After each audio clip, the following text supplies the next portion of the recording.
watershed management for about 20 years. And that looked like working a lot with state and local agencies to build capacity at the local level for watershed management, watershed protection. I did a lot of professional development, coordinated and facilitated a lot of educational programs to build capacity of watershed leaders and watershed coordinators in all the different realms of watershed management that you can imagine. My area of expertise is primarily in the social or human dimensions of watershed management.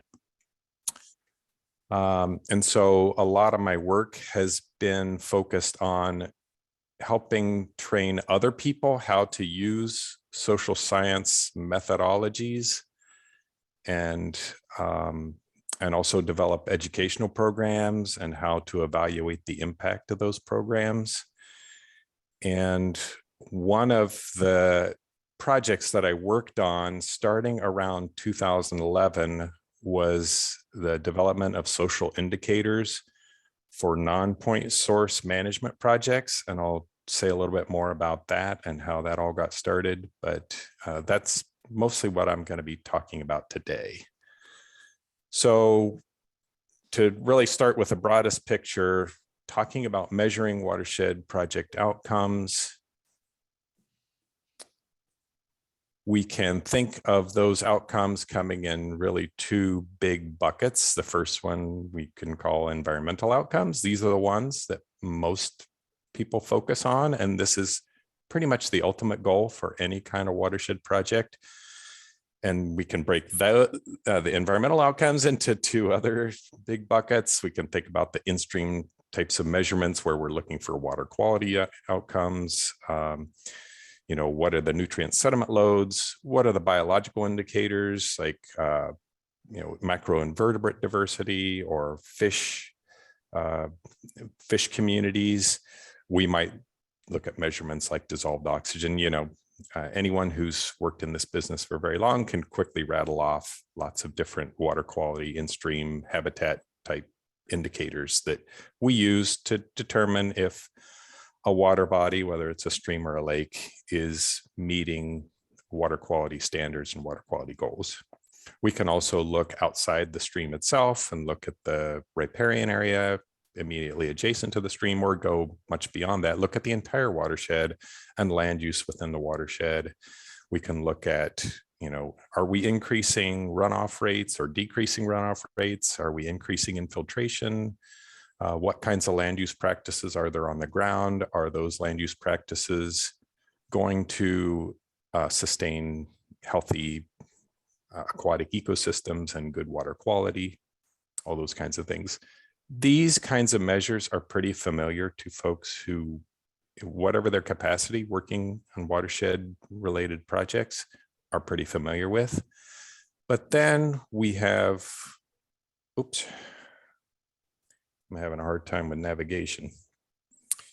Then we have the other big bucket of social outcomes. And while most of us are familiar in one capacity or another of thinking about the outcomes in the social realm, we don't necessarily associate those with watershed projects. And so that's what a lot of my talk today is going to focus on, is what might be some of these social outcomes and how would we actually measure them? And we can think of these as falling into two broad categories as well. There's the individual outcomes. And if you've done any work in environmental education or environmental outreach, you've probably thought about how do we get individuals to change their behaviors in such a way that they are causing less damage to the environment, they're more sustainable. And so this would be one big packet of social outcomes, is what are we trying to change in the individual? Their knowledge of environmental issues, their knowledge of best practices, attitudes toward the resource, attitudes towards the practices, awareness, which goes along with knowledge, right? Very closely aligned. And then the behaviors are kind of in terms of the social realm, that's sort of where the rubber meets the road. That's the ultimate goal, is to, when it's appropriate, get people to change their behavior so that that behavior is more sustainable. We can also think of social outcomes on more of a collective basis. And there's just all kinds of, when you think about community development and how do we get people working together collectively, moving toward a more sustainable future, there's all kinds of ways that we try to do that.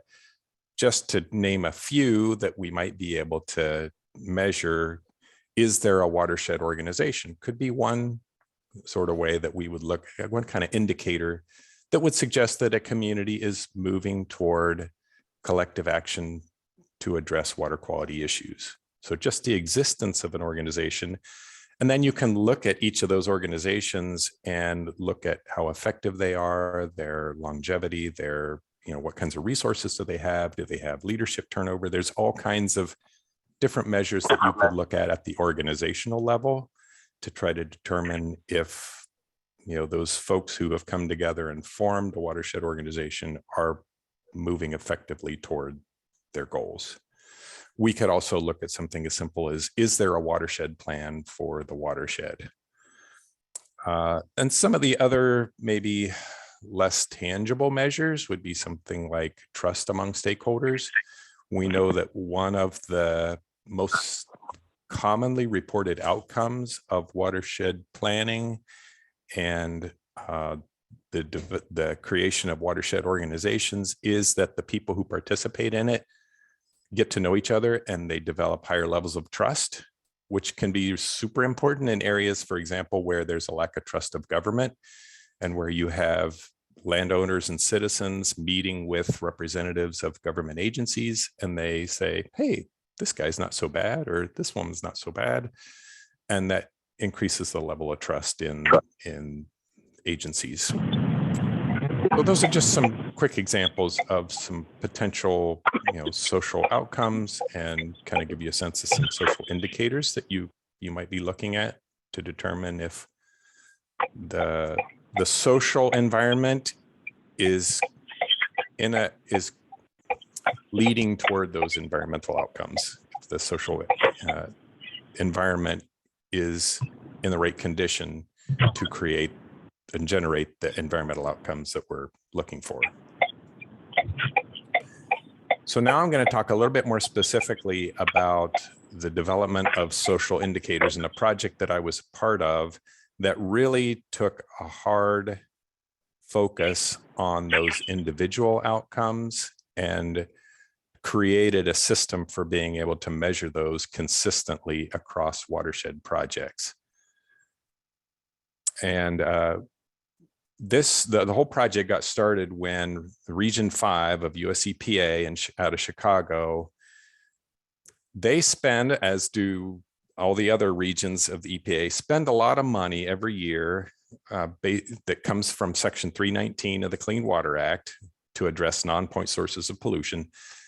There's money that comes from the federal government to the states to pay for non-point source management projects.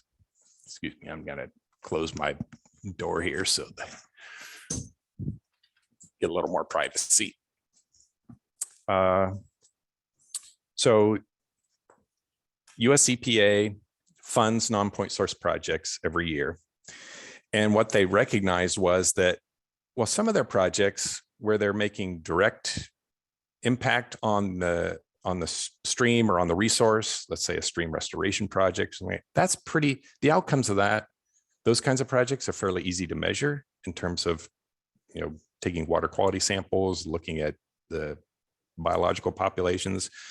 But a lot of the projects that we're funding were more educational and more in the realm of voluntary adoption of best management practices, either providing cost share for agricultural best management practices, or maybe they were just simply educational programs to try to reduce the amount of fertilizer that people put on their lawns.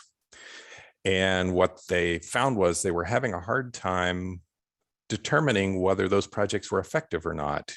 They spend a lot of money educating people. They print brochures or they hold workshops, but they weren't getting the kind of feedback that they needed to be able to tell the federal government, the legislators who were funding these projects, whether those were actually moving us toward reducing non-point sources of pollution. So Region 5, EPA called together this team of representatives from the land grant institutions in Region 5 and said, can you create a system for collecting data about these projects, these non-point source projects, watershed projects, that are focused more on the human dimensions, on changing people's behavior, so that we can have a better sense of whether they're actually having an impact or not.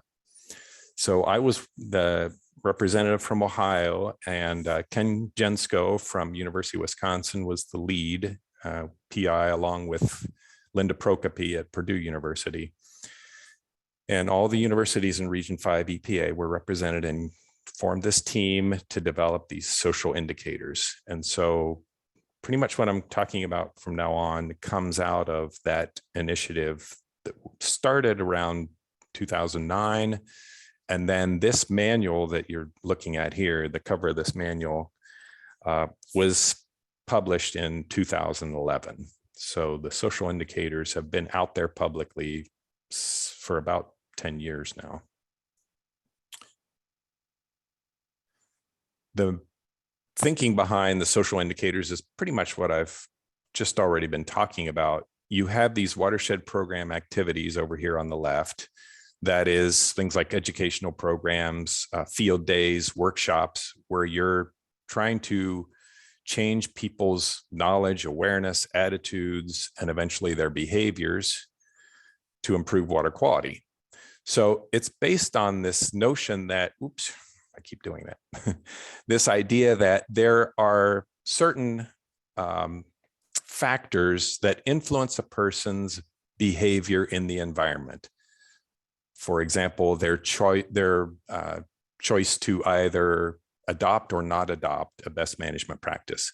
Some of those factors include social norms, their skills, that is their ability to actually do the practice.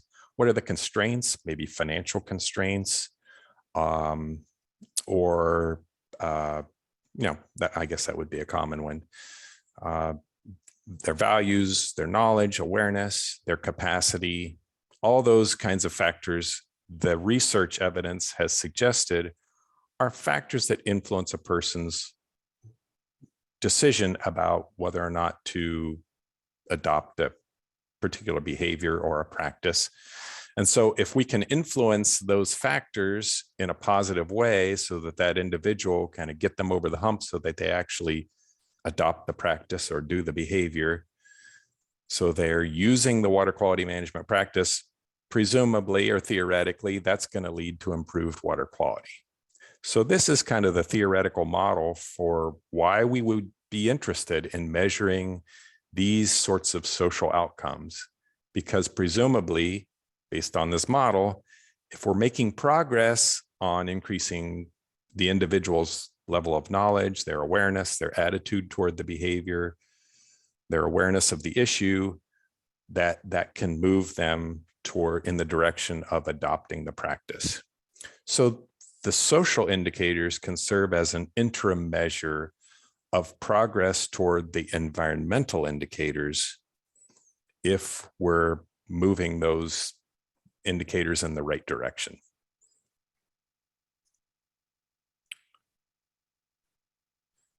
So just to give some examples, so how would we go about measuring some of those social indicators at the individual level that I was talking about? And just to give a few examples, if we're trying to get a sense of what are the social norms, we might ask someone either in an interview or in a survey or in a focus group.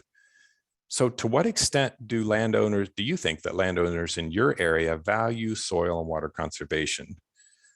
We might ask that because we know that when people perceive that their neighbors and other people in their area value something or think that you should be doing a certain behavior, the more likely they are to do it themselves. Another example, in terms of measuring awareness. We might ask, in your opinion, to what extent is contamination from livestock manure a problem in your watershed? So if we know this ahead of time, the science has indicated that manure is a source of, say, bacteria or phosphorus in our watershed.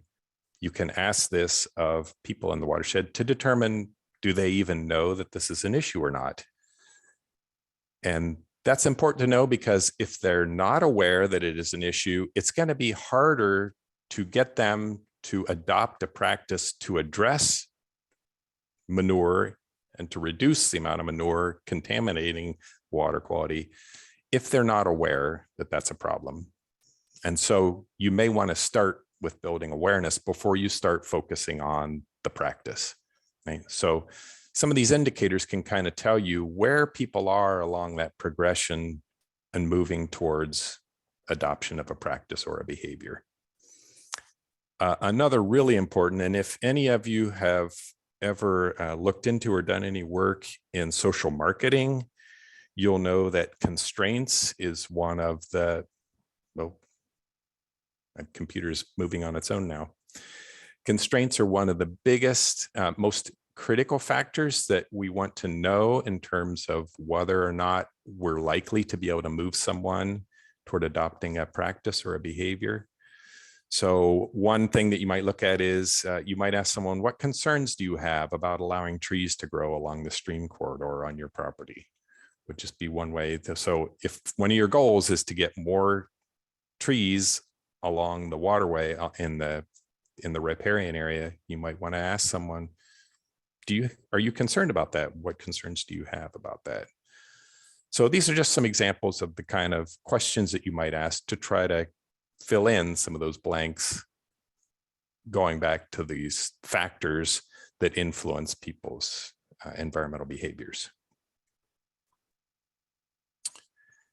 So some of the methods that we might use to collect social indicator data, a lot of times, if you scratch the surface, you might actually find that there is already a lot of existing data that might tell you whether your target audience, that is the folks that you're trying to influence, whether or not they're likely to be interested in the behavior.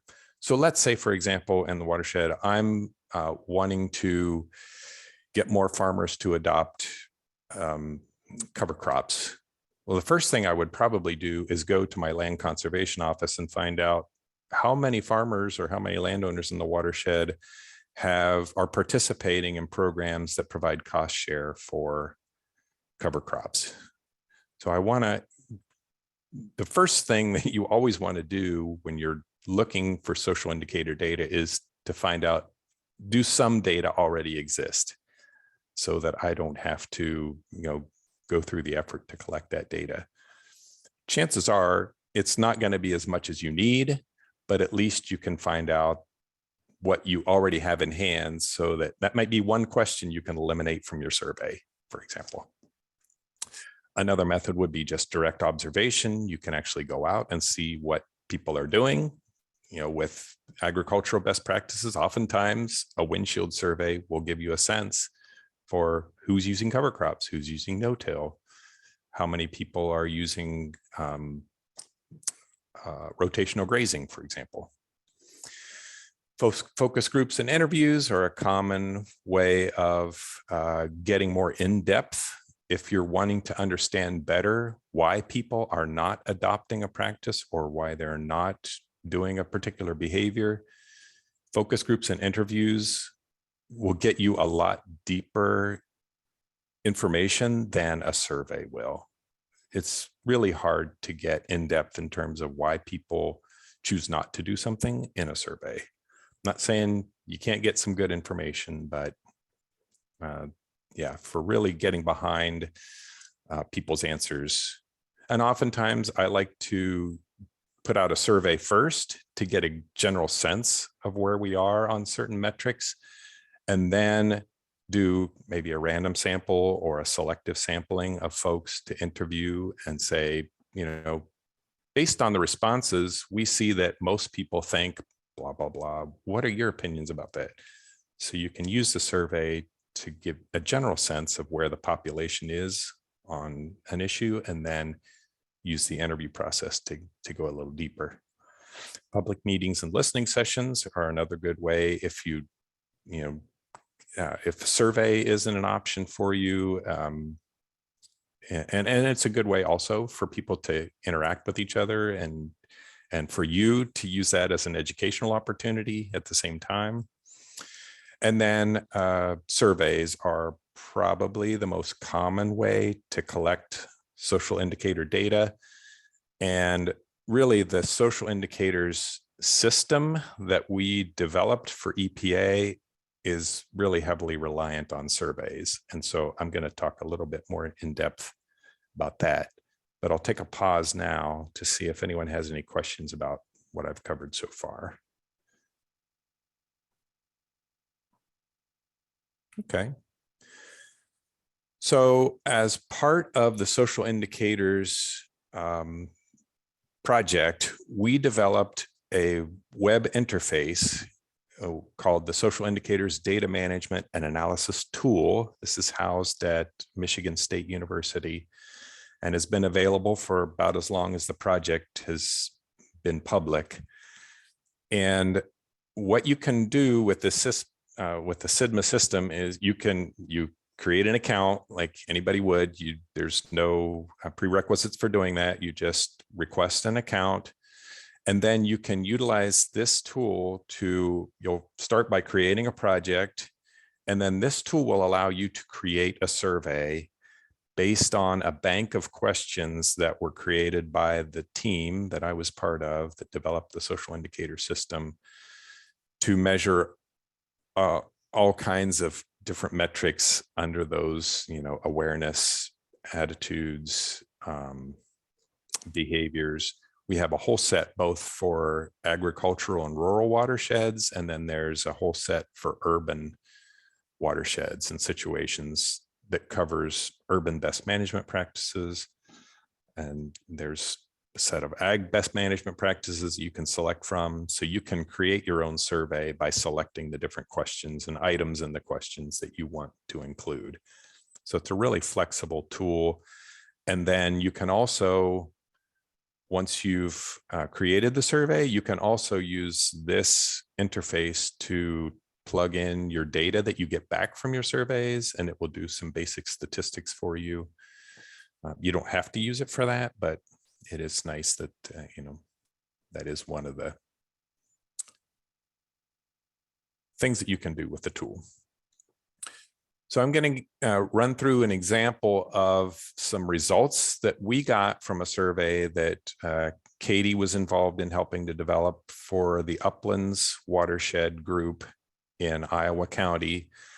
In the Night Hollow Mill Creek Watershed, we have a targeted runoff management grant, and we're going to be doing education outreach and cost share for farmers to adopt best practices to try to reduce phosphorus runoff.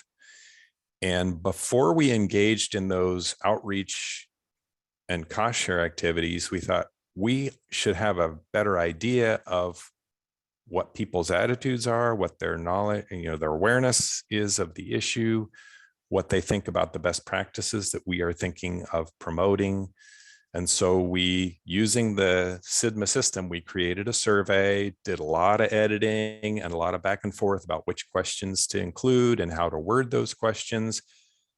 That's a really critical component of developing the survey and collecting social indicators data, is you want to have your whole team and stakeholders come together and look at those questions so that you really know that you're asking the right questions and asking them in the right way, because there can be a lot of subtle differences in how people interpret things. So getting lots of eyes on those surveys is really important. So we sent out this survey, and we got addresses from various sources. Katie's office was really good about putting together who are the farmers in this watershed, who are the landowners, getting their addresses. And so we ended up sending out 49 surveys to our target audience, the folks that we believed were owned agricultural land or farmed agricultural land in our watershed. We got 32 completed surveys back for a 65% return rate, which is really good. And we used a methodology that is kind of a standard methodology for surveys called the Dillman method. And, if you guys ever choose to do that, we can talk about what that looks like, but it's just a very standardized methodology that's been proven successful at getting surveys back. So I just want to go through some of the results of the survey. I figured maybe it's a watershed that's very close to yours, and I thought maybe there would be some interest in seeing what we heard back from our landowners and farmers. And it'll also give you a sense of the kinds of questions that social indicators will allow you to ask. So one of the general attitude questions that or awareness questions that we asked was how you would rate the quality of water in your area for different uses. And clearly people think that they live in a very beautiful area, not too surprising, right? Most everybody said it's very good for scenic beauty. But then when you're talking about other uses like fish habitat, whether fish are healthy to eat, there's less certainty about that. And more folks express just lack of knowledge. Like, for example, for eating locally caught fish, 12 of our respondents said, I don't know if it's healthy for eating the fish. So, that kind of gives you an indication that people just aren't really sure that they know whether the water quality is really healthy in their area.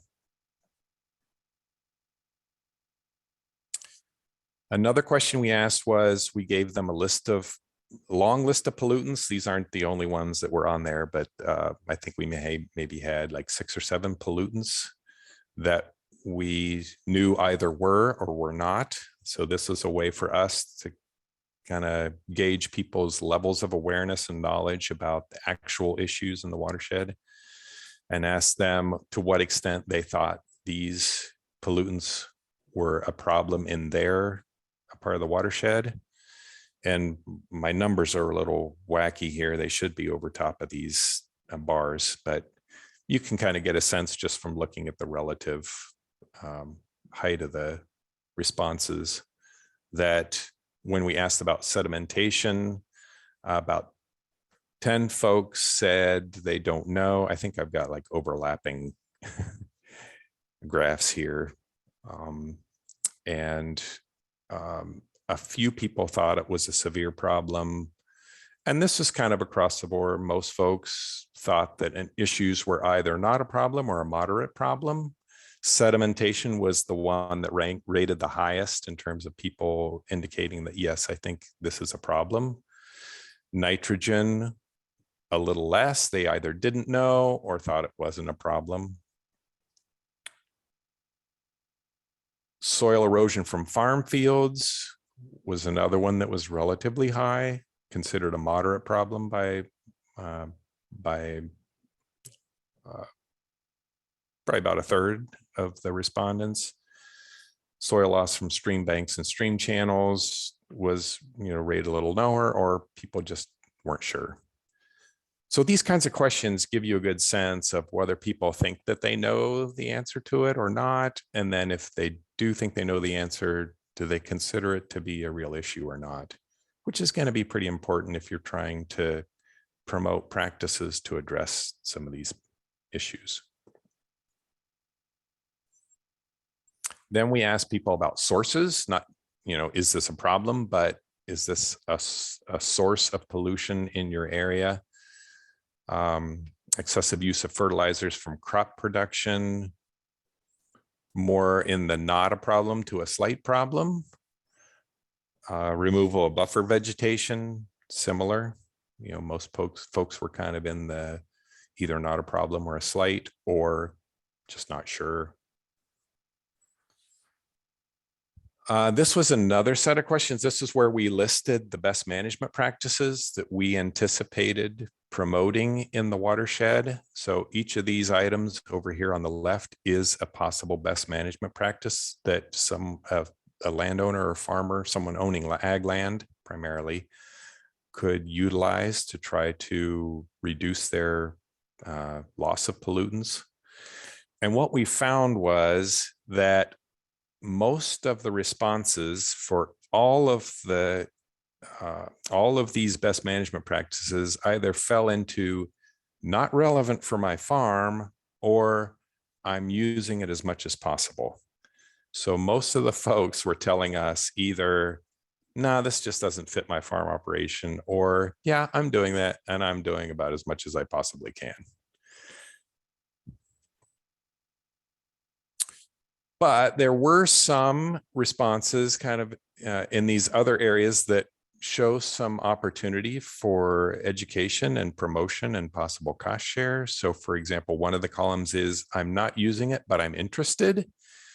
And an example would be under cover crops. 4 respondents indicated that I'm not using it, but I'm interested. So there would be an opportunity to reach out to those farmers or landowners and say, hey, I understand you might be interested in learning more about cover crops.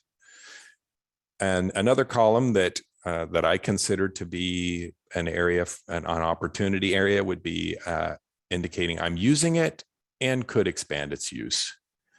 So for example, 7 of the respondents said they are conducting regular soil tests for nitrogen, phosphorus, and potassium, and on some of their land, but they could do more of that.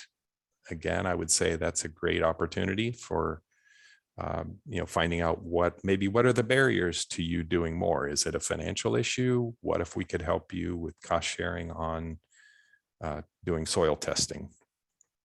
One of the other areas that shows promise is use of conservation tillage. 5 folks said they're using it, but could expand the use. And then 5 folks also indicated they're using cover crops, but could expand use of cover crops. This doesn't mean that the folks who say I'm already doing as much as possible or it's not appropriate for my farm, doesn't mean we can't make some progress there. It doesn't mean that just because you say it's not relevant for your farm doesn't mean it's definitely not. I think sometimes that's just a way of saying I'm not interested. But I start with these folks who are already showing an interest and maybe focus my resources there for starters. And for the other folks, I'm thinking that's less of a what are the barriers to you doing more of this, and how do we help you get over those barriers? If you're in the not relevant for my farm or using it as much as possible, I consider those maybe awareness issues. And so I might start at kind of a different level of where I would approach those landowners and farmers with my conservation message. So this kind of goes back to the whole marketing approach of segmenting your audience and determining where are they in that sort of progression towards purchasing your product. Here you're thinking, where are they in the terms of the progression of adopting the practice? Are they very early and kind of, I don't know what this is, or I'm not sure that's appropriate for me? You're going to start, your message is going to be different for them. Your approach with them is going to be different than someone who says, yeah, I'm using it. I think I could do more of it. I'm just not sure how I'm going to make that happen. Right? So you want to have a different approach for depending on where someone is on that progression. Another question we asked was, how much does each of these issues limit your ability to adopt best practices? So here's where we're starting to get at some of those barriers to adoption. And we had a whole long list of them, and I picked out the ones that emerged as most important or interesting, at least. The most common response, the one that got the highest rating as, yeah, this is a factor that's preventing me from adopting some of these practices, is red tape and restrictions associated with government programs. I doubt if any of us are too surprised by that. Right? A lot of folks complain about all the red tape involved in getting funding, cost share funding, especially federal programs. Another one that was, I think, rated second in terms of, yeah, this is influencing me, is a possible interference with my flexibility to change land use practices. So farmers generally don't like to get locked into something where they have to do something the same way over a long period of time, because they want to be able to adapt to market conditions and environmental conditions, things like that over time. So that would be another factor that you might want to think about if you have your own cost share program. Maybe give people a shorter term commitment that they're making to use the practice. A couple of them that didn't necessarily rise to the top, but I thought were interesting because they didn't. One was personal out-of-pocket expense. This one, there were 10 responses that said some, and I think 6 or 7 that said, yeah, that influences me a lot. But it wasn't necessarily one that rose to the top in terms of a barrier to farmers' adoption of practices. And interestingly, concerned about reduced yield, the folks who responded indicate that is just not a major factor in determining whether or not I adopt a conservation practice. Which you often hear, I often hear in the conservation circles, it's all about yields and profit. And if you can't address that, you're not going to get farmers interested. But it doesn't mean it's not important, but it's interesting that the farmers we surveyed indicated that it wasn't a major factor. Now, here was another interesting question that we asked about who makes the decisions on your farm. And the vast majority said it's me alone as the landowner or the farmer, or with my spouse. A few people said other family partners. A lot of folks around here, there are multiple generations or multiple families managing the same farm or operating the same farm. So there was some of that. But the farther down you go, the fewer indications, like I expected me and my private agronomist to be a fairly common response. It was not. I think there's reason to think that the farms in this watershed are not the largest farms in Iowa County. And we'll see in the next response too, some indicators that these are probably not the kinds of farms that are hiring their own agronomist to make decisions about farming. So that was an interesting finding, I thought. And then we asked them what percentage of your personal or family income comes from farming, and nearly everybody said it's either less than 50% or we don't get any income at all from the farm. Probably also not that uncommon. Many farm families have a spouse who works a job off the farm, or both, husband and wife might have a full-time or part-time job off the farm where they get a good majority of their income. But I was kind of surprised that only one respondent indicated that they get any more than 70% of their income from farming in this watershed. So again, we are talking about smaller farms, but this also got us thinking, okay, so we didn't get 100% of the farmers responding to the survey.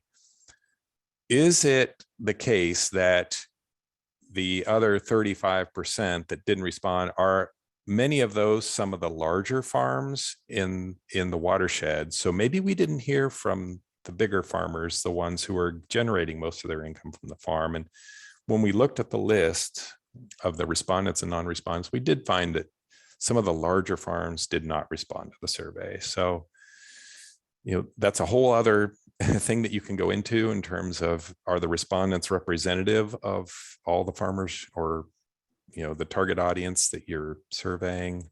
But those are the kinds of things that you can look at and maybe do some follow-up interviews with folks who didn't respond, or look for data about their farm to try to get a sense for, is it just the case that the folks who are managing larger farms are not likely to participate in surveys? And so those are just some other kind of getting into the weeds kinds of things that you can learn from surveys.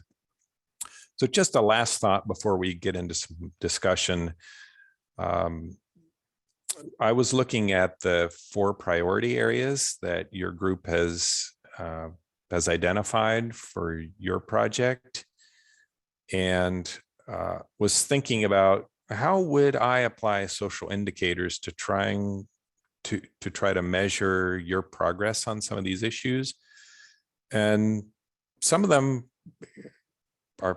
have some fairly obvious indicators that you could come up with, like keep farmland and farming, just looking at, how many acres of farmland, agricultural land are in the watershed and keeping track of that over the years. It's not necessarily a social indicator. It's not exactly an environmental indicator, but it is something that you could fairly easily track. Protecting the land we manage, managing the land we protect, you definitely have to think a little harder about what do we mean by protecting the land that we manage. Are you looking for acres of easements, for example, along the stream corridor? Those kinds of things would be indicators that you could come up with. So I just thought I'd throw those up as food for thought in terms of thinking about how might we apply the social indicators notion to some of our priorities for our watershed, and what would that look like? How would we collect that data? How would we utilize it to guide our decisions in the future? But I guess I'll end my presentation with that and open it up for discussion, Barb. And I'll stop sharing my screen. If anyone wants me to go back to any of the slides, we can do that. Okay, let's just open it up. We're obviously going to have to adjust our agenda a little bit, but it's worth it to take the time to have 10 minutes or so of questions for Joe, since we have this time right now. So if you have a question, just chime in. Joe, as I was thinking more about your social indicators, the individual ones, the knowledge, attitudes, awareness, behavior, you feel like, is that kind of like a continuum, or are they kind of independent of each other? I feel like attitude might be one that's maybe the toughest to influence. Like, is that kind of a value system that is hard to change? Yeah, there's quite a few. There are quite a few models of human behavior and the factors that influence those behaviors that will show where some of those different indicators fall along the line of progression toward behavior change. And so, yeah, depending on, so you can have attitudes about a lot of things related to a water quality issue. You can have an attitude about the issue itself, whether it exists or not, whether it's a problem or not, whether people can influence the problem or whether they can actually reduce their impact. You can have an attitude about the practices that someone might adopt to try to reduce those. So it kind of depends on, which attitudes you're measuring, but you can certainly kind of map out which of the factors you think influences the behavior along the line of progression, and which one is most sort of immediately a precursor to adoption. For example, and this is going to sound kind of simple, but expressing the intent to change your behavior is consistently in the research, is the best indicator that someone is likely to change their behavior. So if someone says, yeah, I'm intending to adopt cover crops next year, that's the best indicator that they're likely to do it. It sounds a little, too easy to even mention, but yeah, there are other sort of things that you could measure that would be more preliminary to, like, yeah, I believe that soil erosion is a problem, and I believe that farmers can do things to prevent erosion, would probably be one of the early sort of indicators that someone's moving along the line toward adoption. And then, of course, and then, as you get closer to thinking about actual behaviors and best practices, then attitudes, awareness, skills related to that would be, kind of higher level. And of course, thinking of intent to do a behavior doesn't mean they're actually going to follow through. I have a lot of intentions for my property that I probably won't get to in years. Right. So then And it's those, what are those right, barriers that you can help exactly. move them to get things That's done where, yeah. And so we can also talk about, what are the different tools that we use in terms of moving people along the progression. In my mind, at the more basic level, you're talking more of an educational approach to raising awareness. When you're getting more toward, yeah, I would like to do that, I'm just not sure how, then I'm thinking of more of a social marketing approach where you're looking at the specific barriers and the specific incentives that will get someone over the hump. How do we reduce your financial burden? Or how do we get you over the idea that, my dad's the one that makes the farming decisions, and, those kinds of more specific barriers that may not be amenable to an educational solution. It may be a financial solution that you have to provide the cost share, or, or some other kind of intervention that isn't necessarily educational. But so one of the things that I've found in my career is that we tend to assume that the barrier to adoption of a practice is almost all about education and awareness and attitudes. And so we just hammer on those things over and over again. And oftentimes that's not the primary barrier. And so we're kind of wasting our time because we're trying to convince someone of something that they already either want to do or believe in or think it's the right thing to do, but there's some other barrier preventing them. And we just keep hitting them with the message that you need to do this, and this is be a good thing for you to do. And so we're wasting our time and they're not getting what they need to be able to address the barriers to adoption. Oh, this is Randy here. Thank you for the information. And I feel there's one thing that's not covered by this type of survey, and it can be a big issue. Fortunately, in Lowery Creek Watershed, you have property owners that rent their land to farmers who they both have the same plans for the land, conservation, that kind of things. Mm-hmm. I know another watershed close by where the property owner wants the highest cash flow available. So he takes the land right up to the creek, whatever, and he's looking for operators that think the way he does. So it's a twofold process. You can work with the landowner, you can work with the farmer, and sometimes you don't get anywhere. That's kind of difficult. And I think you see a lot of that with absentee owners out here in Iowa County. Yeah, and there are quite a few folks, including myself and our partners like the Katie's office and other folks in the region that are looking at landowners, whether they're absentee or not, but that rent their land to farmers, and what's their relationship with the farmer, and are they aware of the leverage that they have to influence how the farmer farms the land, and trying to so in a lot of cases, we're at that level of awareness. Like, did you know that you could put certain conservation provisions into a lease? Did you know that you could have a written lease? Do you know that it's probably in your best interest to have a written lease?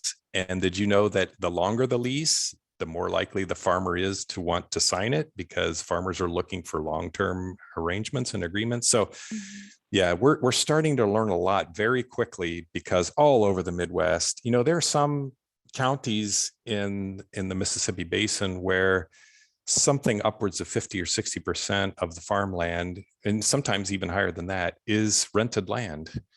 And so, yeah, the relationship between landowners and farmers is a huge, I think, largely up to the present untapped leverage point for conservation. And yeah, so a lot of us are looking at taking a hard look at that, and how can we influence those landowners so that they take a little more responsibility for the long-term legacy of their land and how the kinds of arrangements and agreements they have with their farmers.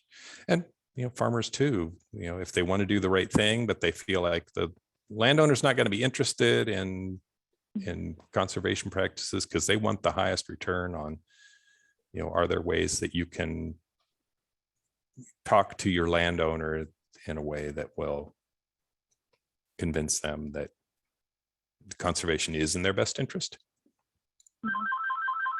American Yeah, Farmland super good Trust point, is Randy. doing American Farmland Trust is doing a ton of work on this, and when I was there, I helped publish a few reports on this too. So there is a national non-operator landowner survey that was done about 3 years ago, and you can get all those reports.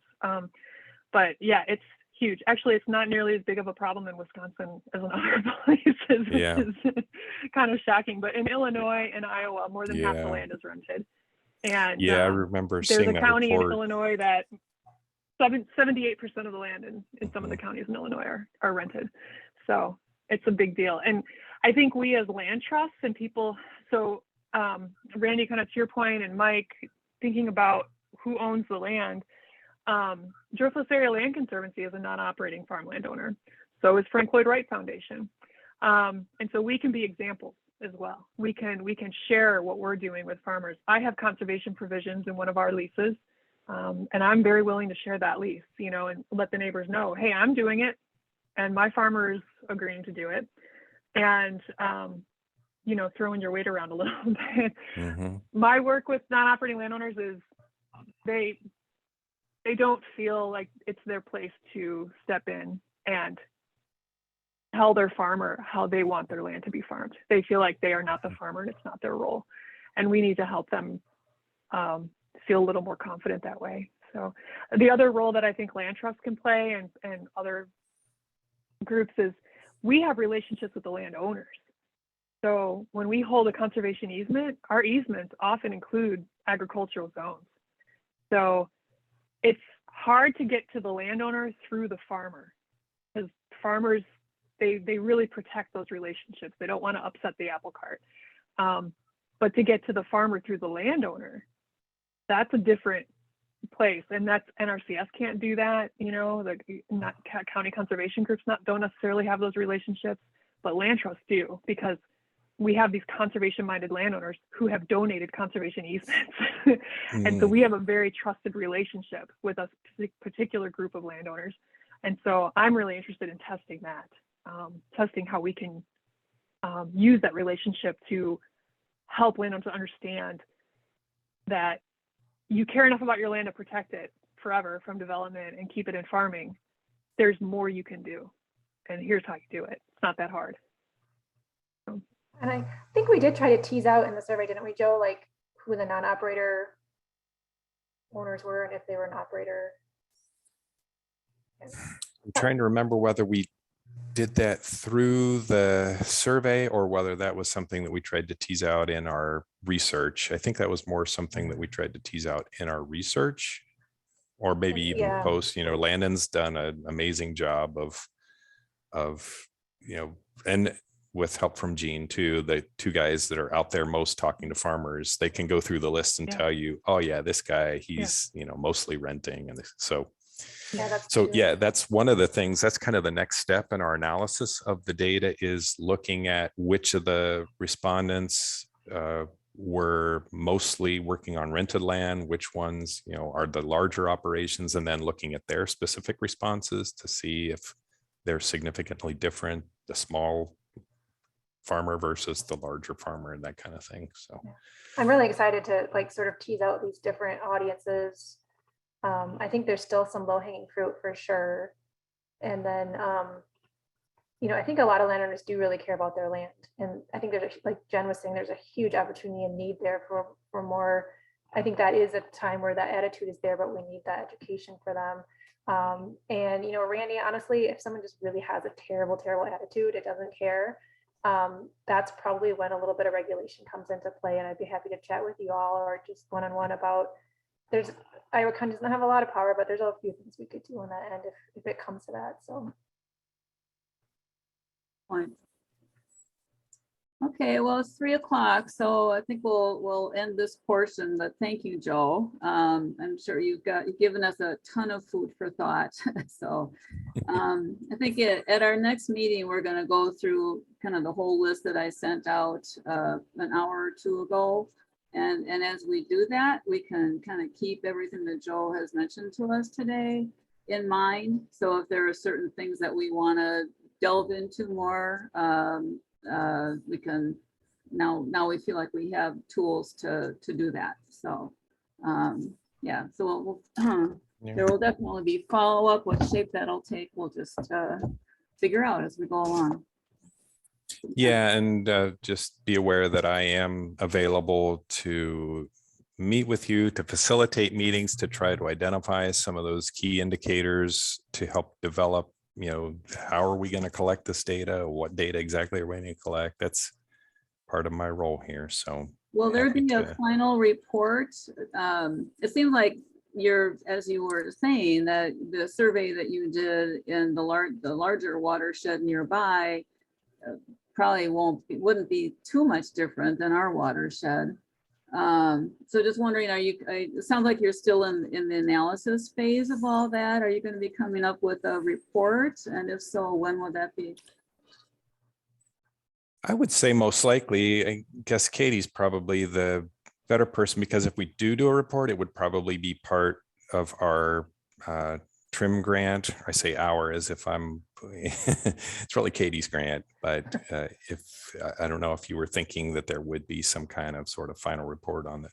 Certainly internally, we would probably put this into a little more compressed and refined report. And I don't think there would be any problem with sharing that once that's available, but we may do something a little more polished. Yeah, I hadn't really thought about creating an actual document with the summary and that might be a good idea, because I think it'd be useful to share more broadly throughout the state, and even use it to talk, to give back to the people who did respond and let them know what the results were. And we had talked about replicating the survey in other watersheds around the county, just to kind of compare and contrast in higher ag areas or something. So we could talk to about how we said we were going to pull it off, but maybe a small grant or something, we could do it. So okay, well, let's talk about that then. Yeah. Yeah, no, just the last thing I'll say is, so I talked mostly about the individual social indicators, and that team that I mentioned that developed those indicators, we did not get to developing the more collective level and community level, but it is something that I'm very interested in looking at, like the organizational indicators of success and then community levels of success within a watershed. And so if that's also something that this group is interested in, we can talk about ways to expand it beyond maybe just specific target audiences to the larger community. Okay. Very good. Thank you. I think since we have a half hour left, 25 minutes left, one thing that I really want to make sure we talk about today is the mapping project, because Mike is going to be, as I understand it, kind of gearing up to spend winter hours on that. And Mike has had 2 conversations with Janet Silbernagel. So Mike, do you want to take a few minutes to kind of summarize your conversations with her and talk about where you're going with the whole mapping project? Sure, just a little bit maybe. Janet, for those of you who might not know, is a former professor from the University of Wisconsin that does this mapping kind of work, and she's working on a new concept in GIS mapping called hub mapping, hub GIS. And the way Janet described to us the purpose of using a hub site, which is still sort of a fuzzy concept to me. I mean, I understand some of the work that she's done in Black Earth Creek, but it's a problem solving tool is one of the important bottom lines I think that she shared with us. So in terms of problem solving and her work in Black Earth Creek, the problem that they're tackling is floodwater management. You recall that Black Earth Creek had severe flooding just a number of years ago. And they're using the hub concept and GIS mapping to connect with and work with landowners to hopefully put floodwater management practices into place on properties throughout the watershed. So I shared with Janet the work that we've done so far with our mapping tool, and she shared with me the work that she does with these hub sites, and we tried to see what kind of overlap or interface there might be, and whether or not the work that Janet does might be able to bring value to the work that we're doing, particularly with the mapping tool, but in general throughout the watershed. So back to a concept that I just shared is that Janet views this as a problem solving tool, and that really caused me pause, Barb, and we haven't reflected on the conversation that you were a part of, but that caused me to pause and wonder, well, did we gather as a group to solve a problem? And I pose that question to you folks. Did we organize to solve a problem, or what was it that really just drew us together to do all these things that we do within our watershed? And recognizing that we have limitations on time, I would suggest that we ask ourselves, are we working together to solve a problem, or what is the main purpose that brought us together? And to me, and I want you to think for yourselves too, and then give feedback as time allows, whether today or in the future. But the question then becomes, to me, what do we want to accomplish in the Lowery Creek watershed in the short and the long term? And a big part of that answer to me is just to bring people together, right? And to focus around our quality of life. So if you were to ask me, what's the problem that we're trying to solve in our watershed? I mean, you might say it's to address water quality issues. But to me, that's just a small part of our project overall. And I'm not sure where I'm going with this, to be perfectly honest with you, because the hub, to apply the hub concept to what we're doing in the watershed looks a bit amorphous to me. It has some nice qualities. That type of project has some nice qualities, in that there's opportunities for interface with landowners, but I think we've already sort of kind of created that too. I had concerns about whether or not there's enough content in our small watershed with our small number of landowners to really make a meaningful hub project come together. I also recognize that even with the mapping tool that we've begun to develop now, and I really feel like it's in its early phases, is that our demographics are such that we don't have a lot of high-tech users, and even what we have in place already is pretty challenging, I think, for a lot of the residents and a lot of the people that have engaged in our project. I think there's still a lot of new content that we can add to the mapping project. I think the historic maps would be great. I think that we can just really reach further with the content that we brought, and then also work to create a more user-friendly or functional platform that has more curb appeal. So one way that Janet described the work that we've done already is with all the layers that we have on the right-hand side of the map, if you can picture that. She said, well, it's kind of like it's all in a garbage can, she said, right? You just took all this information, you put it into a garbage can. I mean, it's there, you can get to it, but there are different ways that it can be presented. And I think that that's maybe the greatest value that I got out of the conversations that we had with Janet, is that there are ways that we can develop this web-based map system in such a way that it's going to be more fun to use, it's going to be easier to use, it's going to be prettier to use.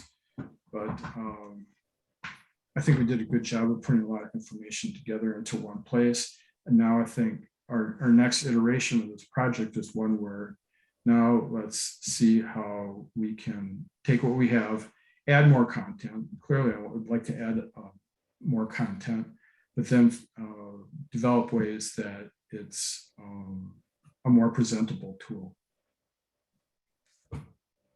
So in doing that, I planned this fall and winter to continue my site visits with landowners to find out characteristics they might have on their property, to bring more content to the mapping project. And in so doing, to me, that is meeting one of, I think, one of our primary goals for this watershed project is to encourage people to engage in their land and to develop a relationship with it and share it with others, and have those kinds of conversations that will ultimately one day lead to a meaningful relationship with the land that hopefully has positive impacts overall in the watershed.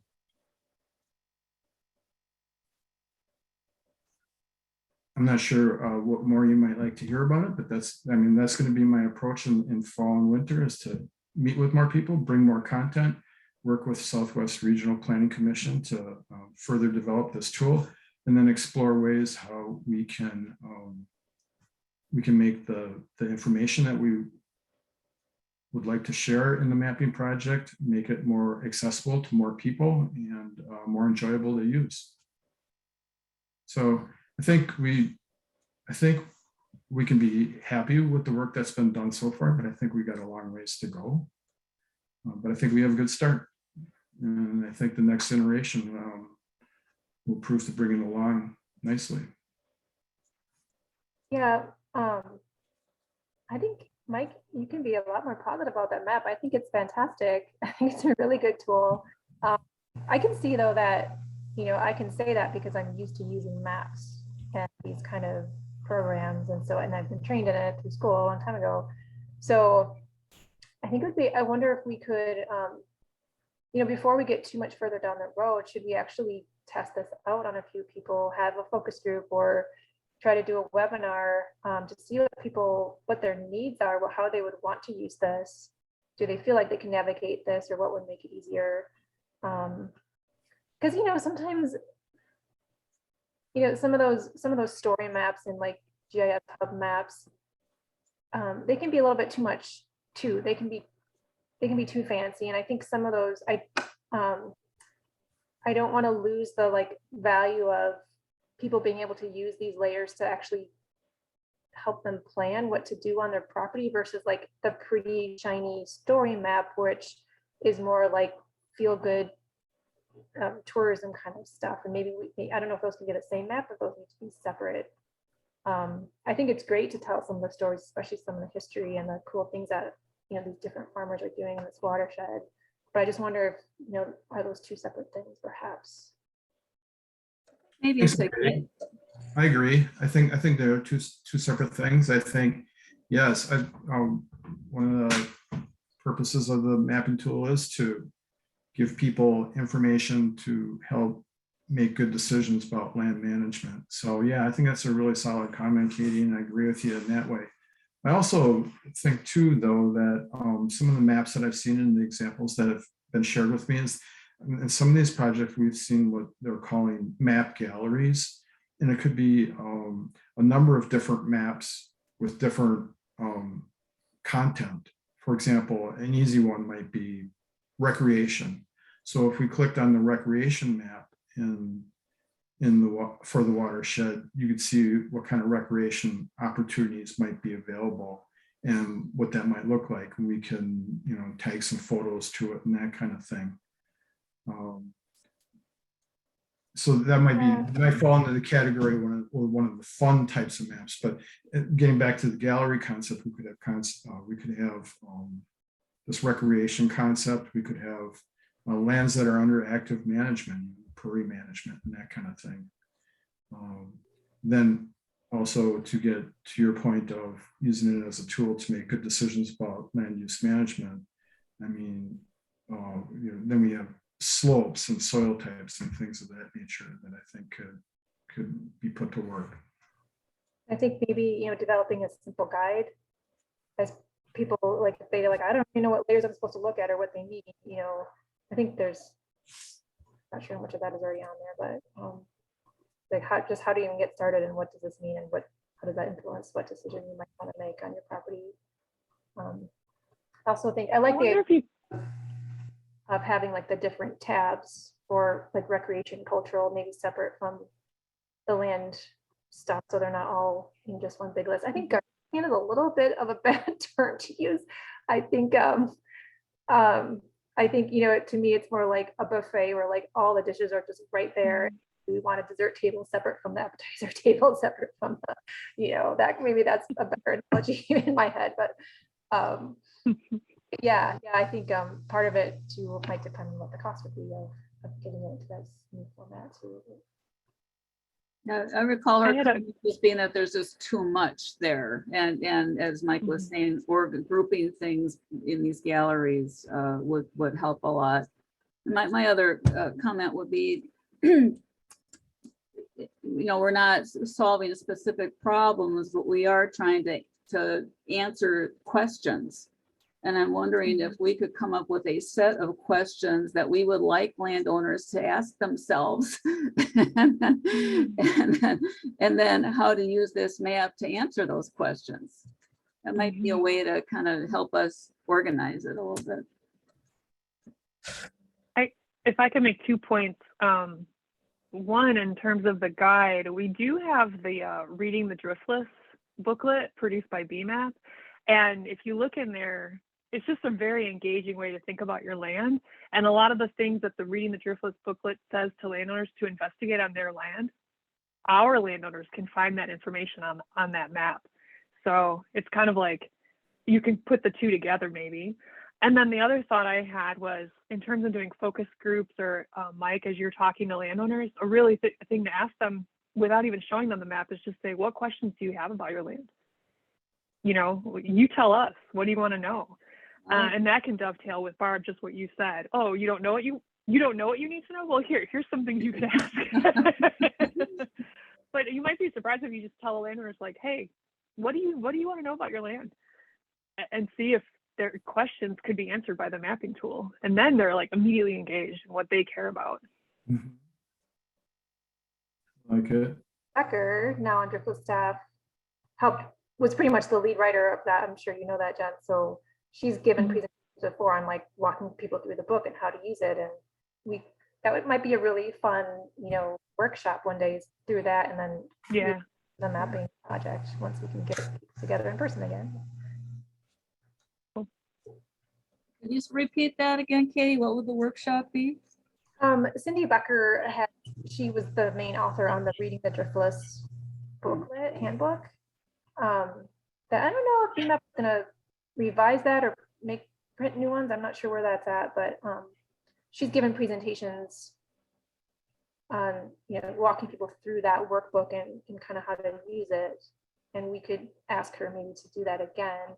And then also at the same time tie that into the mapping software, because now we have this really slick way for them to get some of that information, like Jen was just saying. It could be a fun, winter workshop once we feel comfortable having people indoors again.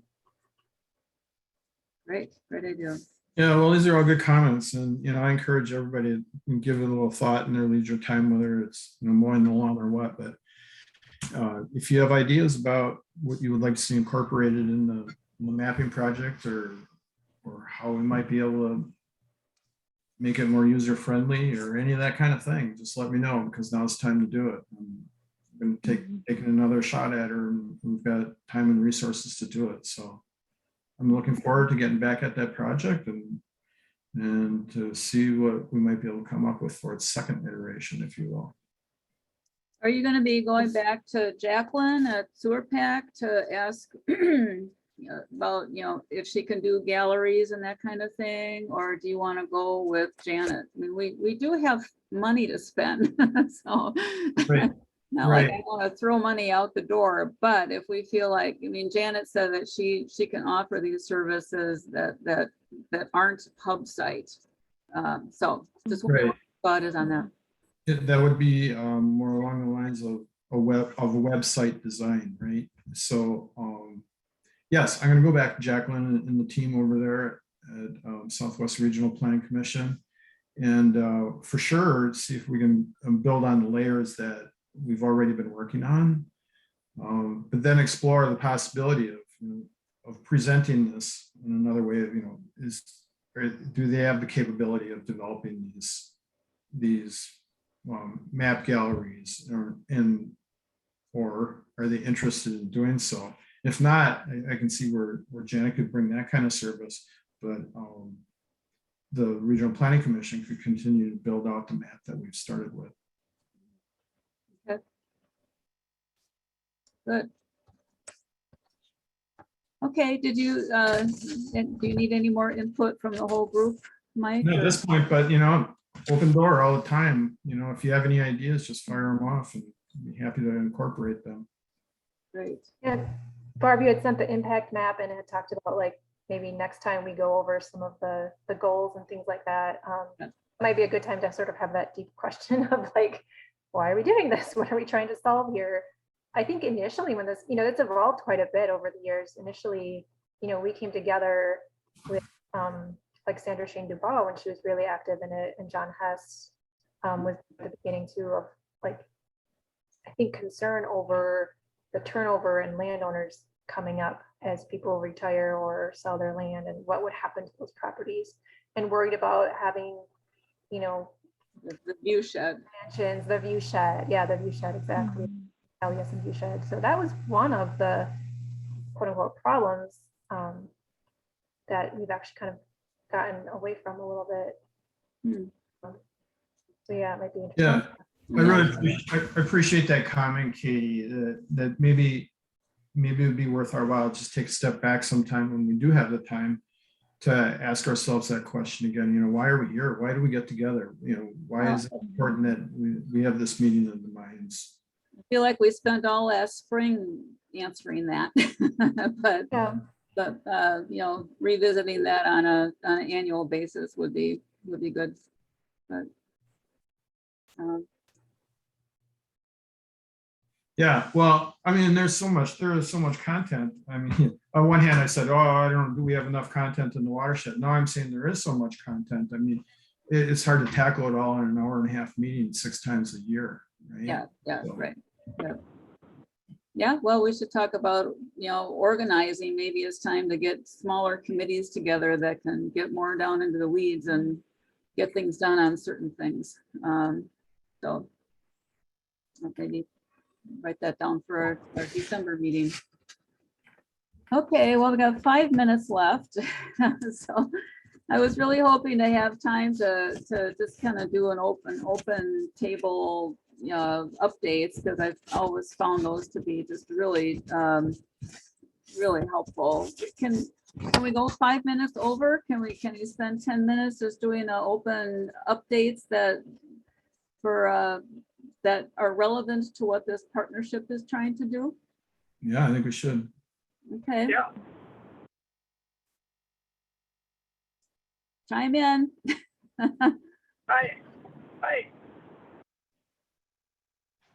John? Yeah, I'm here. Yeah.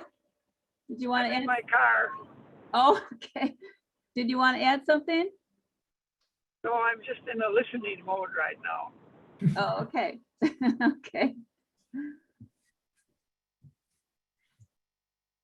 Patrick, what's happening at Savannah Institute? Nothing, right? Nothing.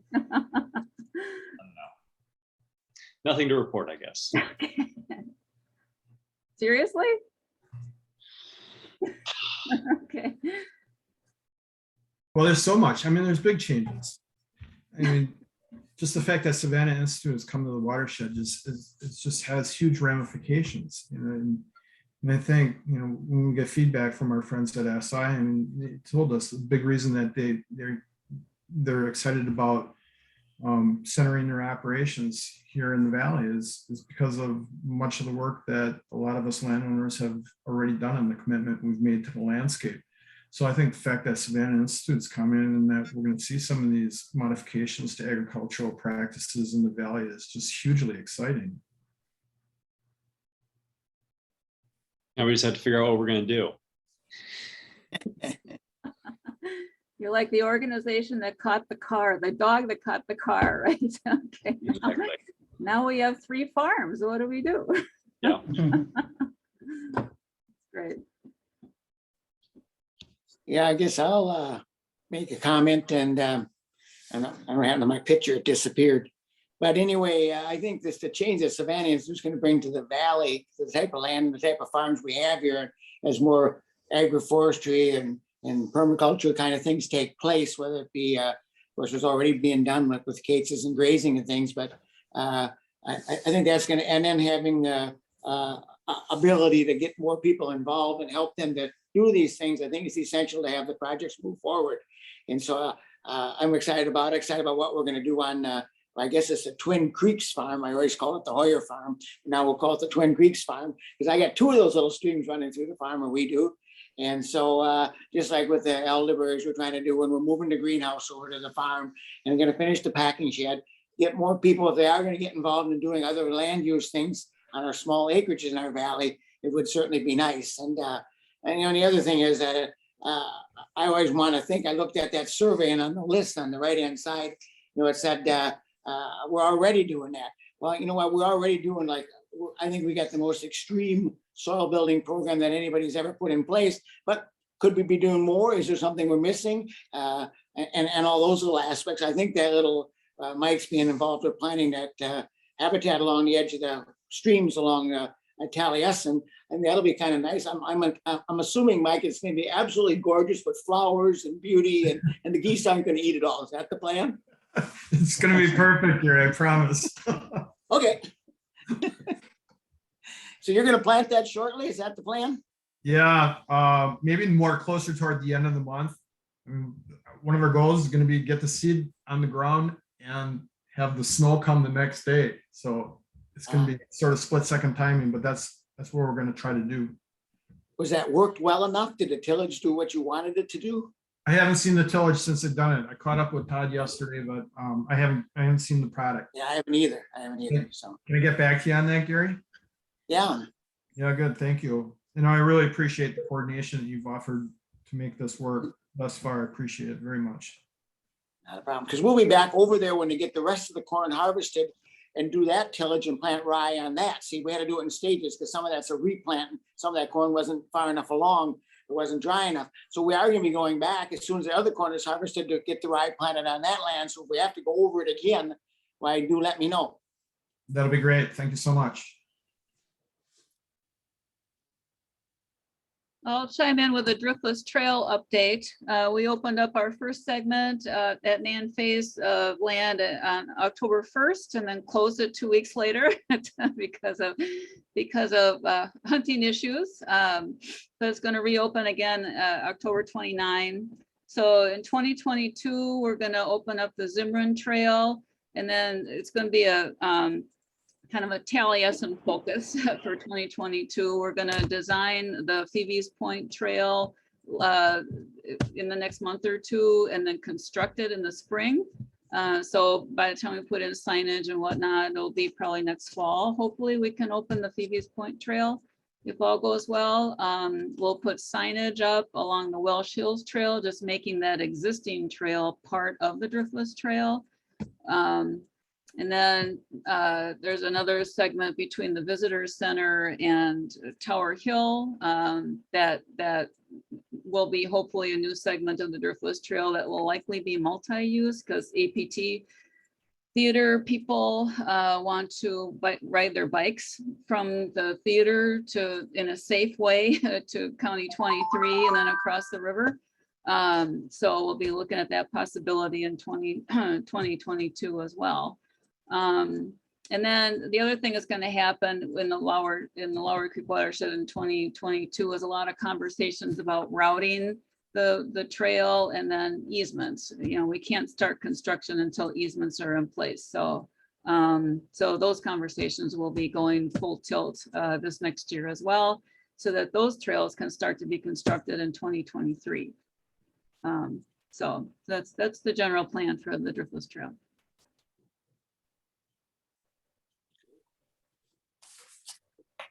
Any other updates? I'll offer one. I wish it were good news from Iowa County Extension, but unfortunately, Gene Triefer is going to be leaving us. If those of you who know Gene, our ag educator for Iowa County, and very knowledgeable and influential in terms of promoting, pasture and grazing and sustainable agriculture. Gene is going to become the state executive director for the Farm Service Agency. And his last day is Friday. So, what a loss. Wow. Yeah. Huge loss in one sense, but gain for the state, I Well, think. We all have his cell phone number, so he's not going to get away that easily. I'm still trying to install electric fence at my place, so I'll find him. Well, I was just think- thinking I might email him a laundry list of all the things I'd like to see different at FSA. So maybe Yeah, there you go. here, you can work on. I think he probably has a good idea what those are. Okay, well, we're past 3:30, so I'm going to try to set up another meeting for December, earlier mid-December, and then we'll go from there. Okay, all right, thank you, Sounds good. everybody. Thanks. Thanks, Bye, everyone. Have a good rest of your day. Thank Bye. you, Joe. Bye-bye.